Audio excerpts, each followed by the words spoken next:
The topic we are going to cover in this video is normal fetal development and growth fetal growth हम क्यों monitor करते हैं, क्योंकि अगर fetal growth कम पड़ गई तो उसमें मसला आ सकता है। तो thrifty phenotype Barker hypothesis says कि reduced fetal growth it's strongly associated with a number of chronic conditions। Number of factors होते हैं, it is multifactorial. Fetal size कैसे मेजर करते हैं, या तो हम मेजरिंग टेप ले लेते हैं and it is used to assess the uterine size from the superior edge of the pubic symphysis. Pubic symphysis जो फर्स्ट रेजिस्टेंस हमें फील होती है प्यूबिक सिम्फिसिस से लेकर फंडस पे जो फर्स्ट रेजिस्टेंस हमें फील होती है, कभी आप एग्जामिनेशन करें पेल्विक एब्डोमेन का, जहाँ फर्स्ट रेजिस्टेंस फील होती है उसे फंडस लेते हैं और सिम्फिसिस तक हम मेजर करते हैं।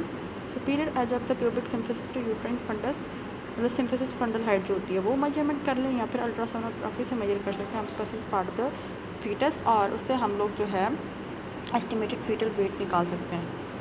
जो फीटल वेट जो कि 10th सेंटाइल से कम होता है उसे स्मॉल फॉर गेस्टेशनल एज कहते हैं। फीटल ग्रोथ और बर्थ वेट कौन डिटर्मिन करता है? देयर आर मल्टीफैक्टोरियल है, मतलब बहुत सारे फैक्टर हैं इसके। आउट ऑफ मेजॉरिटी फैक्टर्स कुछ बिहेवियरल फैक्टर्स होते हैं like smoking, alcohol, recreational drugs. अब जो ख़वातीन स्मोकिंग करती हैं उनके बेबीज़ का weight 300 grams it is lighter, क्योंकि कार्बन मोनोऑक्साइड जो स्मोकिंग में मतलब सिगरेट में होता है it causes uteroplacental insufficiency. More over it causes reduction the weight, और इवन अल्कोहल के 2 ड्रिंक्स पर डे भी जो हैं it causes developmental delay. Heroine जो यूज़ है it is independently associated with reduction birth weight, मतलब ज़रूरी नहीं है कि हीरोइन जो बर्थ वेट रिड्यूस करे, इट इज़ इंडिपेंडेंट। अलबत्ता cocaine spontaneous preterm birth, low birth weight, small head circumference plus placental abruption भी कराता है, और सिगरेट स्मोकिंग भी small weight as well as placental abruption भी करा देता है। फीटल डेवलपमेंट में कार्डियोवैस्कुलर सिस्टम में बहुत सारी चेंजेस आती है, जैसे कि यहाँ लिखी हुई है, बट जो शंट्स अक्सर लगते हैं वो एक अम्बलाइकल सर्कुलेशन है, डक्टस विनोसिस जो लिवर से डक्टस विनोसिस जाता है लेफ्ट राइट वेंट्रिकल में, फोरामन ओवेल राइट और लेफ्ट एट्रियम की ओपनिंग, डक्टस आर्टेरियोसिस जो कि बाद में लिगामेंटम आर्टेरियोसिस लिगामेंटम विनोसिस बन जाते हैं। तो ये रेड ये ऑक्सीजन लिखा हुआ है, यहाँ पे सबसे ज़्यादा ऑक्सीजन है, फिर ये जो अम्बलाइकल आर्टरीज आ रही हैं इनमें सबसे कम मीडियम ऑक्सीजन है, और जो ब्लू है ऑब्वियसली देयर वेन्स, इनमें सबसे कम ऑक्सीजन कंसनट्रेशन होती है। एलिमेंट्री सिस्टम में कुछ कॉम्प्लिकेशंस लिखे हुए which are important, rest they are not so important. कि व्हाट इज एट्रीजिया या व्हाट इज़ एबॉल्बुलस, तो कह रहा है other malformation include those results from failure of the normal rotation of the gut. Normal rotation of the gut ना हो तो एटीएन cause volvulus and bowel obstruction. What is atresia? Atresia भी हो जाता है जब the segment of bowel patent ना हो, वहाँ पे जो है फ्यूजन हुई हो और प्रॉपरली वहाँ से ल्यूमेन जो हो वो अंदर का बना ना हो। अगर स्वॉलिंग में मसला या पैसेज ऑफ अमनियोटिक फ्लूइड में मसला, it can cause polyhydramnios, excessive amniotic fluid या ट्रैक्योएसोफेगल फिस्टुला है जिसकी वजह से स्वॉलो नहीं कर पा रहा, ट्रैक्योएसोफेगल कनेक्शन है वो भी मसला कर देता है।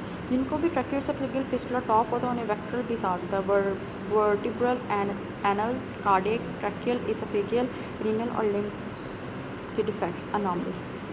पेरिस्टाल्सिस तो सेकेंड ट्राइमेस्टर में दिख जाती है अक्सर औकात। फिर बाकी इतने इंपॉर्टेंट नहीं है। एमनियोटिक फ्लूइड इंपॉर्टेंट है कि 12वें वीक से of the gestation amnion it comes into contact with the Korean. क्यों? क्योंकि एमनियोटिक फ्लूइड बनने लग जाता है। एमनियोटिक फ्लूइड 10th वीक से कैसे बनता है? Because the fetal serum it is a transudate of the fetal serum via the skin and the umbilical cord. Amniotic fluid it contains growth factors such as multipotent stem cells, और इसकी concentration शुरू में बढ़ती है, जैसे 10 week पे 30, 20 week पे 300, 30 weeks पे 600 एंड 38 वीक्स पे 1000 ml। लेकिन बाद में टर्म पे जाके 40 वीक्स पे जाके देखो 800 ml होगी, टर्म पे जाके कम होने लग जाती है। क्यों होती है इसका कुछ पता नहीं। एमनियोटिक फ्लूइड इंडेक्स निकालते हैं और मैक्सिमम वर्टिकल पूल निकालते हैं। मैक्सिमम वर्टिकल पूल में हम लोग यूट्राइन कैविटी को 4 क्वाड्रेंट्स में डिवाइड किया, राइट अपर, लेफ्ट लोअर और राइट लोअर। वो जगह जहाँ पे ना हमें कॉर्ड नज़र आए, ना कुछ हेजीनेस नज़र आए, ना फिर कोई फीटल हैंड या फीड हो, उन जगहों पे हम लोग क्या करते हैं, मेजरमेंट्स लेते हैं उन जगहों की, और मेजर करने के बाद अगर तो वर्टिकल मैक्सिमम वर्टिकल जो डायमीटर आए या इंडेक्स आए वो 2 से 8 सेंटीमीटर के दरमियान हो तो इट इज़ नॉर्मल। 2 से कम हो तो ओलिगोहाइड्रोएमनियस, 2 से 8 से ज़्यादा हो तो पॉलीहाइड्रोएमनियस। इसी तरह इस सारे इंडेक्सेस को हम प्लस करते हैं। अगर प्लस करके वो 10 to 25 के दरमियान आए तो मतलब नॉर्मल, 5 से कम आए तो ओलिगोहाइड्रोएमनिस, 25 से ज़्यादा आए तो पॉलीहाइड्रोएमनिस। अमनियोटिक फ्लूइड का फंक्शन क्या है? फीटस को मैकेनिकल इंजरी से बचाना, लिम्ब कंट्रैक्शन से बचाना ताकि उसकी मूवमेंट हो जाए, एडहेशन से बचाना फीटस और एमनियन के, permit the fetal lung development. क्यों? क्योंकि टू वे मूवमेंट हो जाती है ना fluid into the fetal bronchioles. Absence of the amniotic fluid in the second trimester it is associated with pulmonary hypoplasia. Oligohydramnios कैसे होता है? Renal agenesis, cystic kidneys, FGR, जब वो यूरिन को प्रोड्यूस ना कर सकें या फिर फ्लूइड को प्रोड्यूस ना कर सकें। Reduced removal of fluid in condition such as neuromuscular disorders, anencephaly जिसका सर नहीं है, जो निकल नहीं सकता, इसोफेगियल एंड ड्यूटेरिनल एक्रेसिया, उन्हें पॉलीहाइड्रोएमनियोस होता है। So this is all about this chapter. MCQs are in this chapter. So